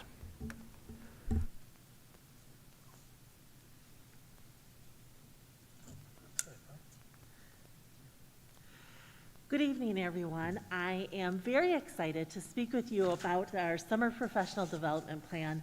I'm one of those people that when you walk onto our college campus, you can feel your blood pumping because you're super excited because it's all about learning and you can just feel it. And professional development for me feels like that. When it's well planned and well orchestrated, you know it's going to have benefits to the students, and you know that as a staff member, as an adult learner, you're going to be with other adults and you're going to be able to engage, collaborate, and you know that what it's going to impact is your kids and the practices you use with them. So I get to talk about that for just a little bit with you tonight. As we move into next year, and I'm sorry, this will be part of Ms. Dove's curriculum committee report as well, but I wanted to just talk a little bit. We have great opportunities now to shift our student learning, and we've learned from this year.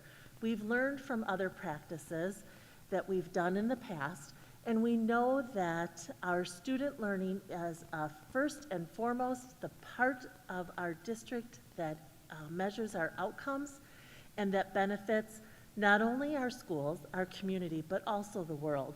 So our focus for our adult learners this summer on the gradual release of responsibility instructional model goes across all curricular areas. And it's grounded in systemic and systematic practices and in solid learning theory and in research-based effective practice. So that central theme to what we're going to provide for our instructional leaders and for our classroom leaders will build throughout the summer in a variety of ways. It will be built in our collaborative activities around instruction, planning our units of study that will be implemented across all K-8 classrooms, our ELA units, our social studies, and our meteorology class that you practiced or approved last year will all utilize these practices as they're further developing things for student learning. Our world language, math, and health review teams will get started this summer, and so the opportunity for those teams to begin collaborating around student instruction and learning practices in those areas will be not only a learning opportunity for the adults, but it's going to result in some presentations to you and some excellent student outcomes. We'll take some time this summer to immerse some of our people in some focused content learning, such as developmental mathematics, and a focus on identity, diversity, equity, and inclusion so that we can truly meet our district mission of excellence for all students. So our staff will be learning about some of the opportunities available to them shortly, and we are excited to bring this forward to everyone to engage as their schedules allow, and as I will just say, I would love to have every staff member participating in something this summer in between their vacation where they reboot their mind and their spirit. Any questions for me? Any questions for Laura? I appreciate your energy and enthusiasm. It sounds like a great opportunity. Thank you. Yeah, I'm absolutely. excited for everybody. Thank you. All right. We're on to our Curriculum Committee report. Curriculum Committee met on May 4th, 2021, and Erin Dove, Committee Chair, will give us a report. Yes, so we had 3 items to talk about. The first was a summer school enrollment update. Summer school registration ended at the very beginning of May, so they have the numbers for that. And enrollment numbers are down for 2021. Compared with the in-person numbers of 2019, so we're looking back 2 years, because 2020 was kind of a blip, they're down about 50%. The reading and math classes are running at 1 session versus 2, and some grade levels will actually be combined so that they have full classes. However, the summer school enrichment classes have pretty solid enrollment. This year, enrollment is also down at the high school Phi Ed classes, which are some of the most popular classes in the past for students at that level. There's speculation that the decrease in enrollment is due to the fact that students and families are just tired, and they're looking to focus on summer with traveling and just having kind of a normal summer. The second item on our agenda, which is kind of what Laura just talked about, so I'm just going to reiterate some of what we covered during our meeting, was that summer professional development will focus on how to empower our staff to reinforce student skills, fully utilize the time they spend with students, and to re-engage students in the school environment. Diversity, equality, and inclusion of all students are topics that the adult learners will look to increase student learning at their sites. Curriculum work will continue in ELA, social studies, and as Laura mentioned, the new meteorology course. Groundwork will begin for a curriculum review in world language, health, and math. And this summer, there will be an opportunity for staff to engage in the process of planning a district virtual program. The final item on our agenda from last week is the discussion of instruction and resource implementation for social emotional learning, which is referred to in some of our documents as SEL. Social and emotional learning is the process through which children and adults acquire and effectively apply the knowledge, attitudes, and skills necessary to understand and manage emotions, set and achieve positive goals, feel and show empathy for others, establish and maintain positive relationships, and make responsible decisions. The SEL implementation for the 2020-2021 school year was to use 3 products, and that depended on the grade level of the students. They were called Second Step, Purpose Prep, and DESA, and then EdCert was planned to be used with staff. The implementation at each site was optional this year due to the full focus of student learning. And then the last thing we mentioned but kind of tabled for now is we had a discussion about future meetings for the curriculum committee, the timing of them, date, time, that sort of thing. And we decided to table that until after today when we were talking committees. And so that's a summary. All right, Erin, thank you. Any questions for Erin? All right, thank you again for the committee's work. Appreciate that very much. All right. Our board meeting calendar. We have a number of meetings upcoming. Our next regular board meeting will be held on May 24th. We've got a curriculum committee meeting on the calendar for June 1. And then our 2 regular board meetings in June will take place on June 7 and June 21. All right, do we have any items for follow-up and communication? All right. Hearing none, we've reached the point on the agenda to adjourn. If there isn't any final discussion, all right, I will move to adjourn. Is there a second? Thank you, Nancy, for the second. Motion and second to adjourn. Any final discussion? All in favor, please say aye. Aye. Any opposed? Great, the motion carries. Thanks everyone who presented tonight. Have a good evening. Thank you.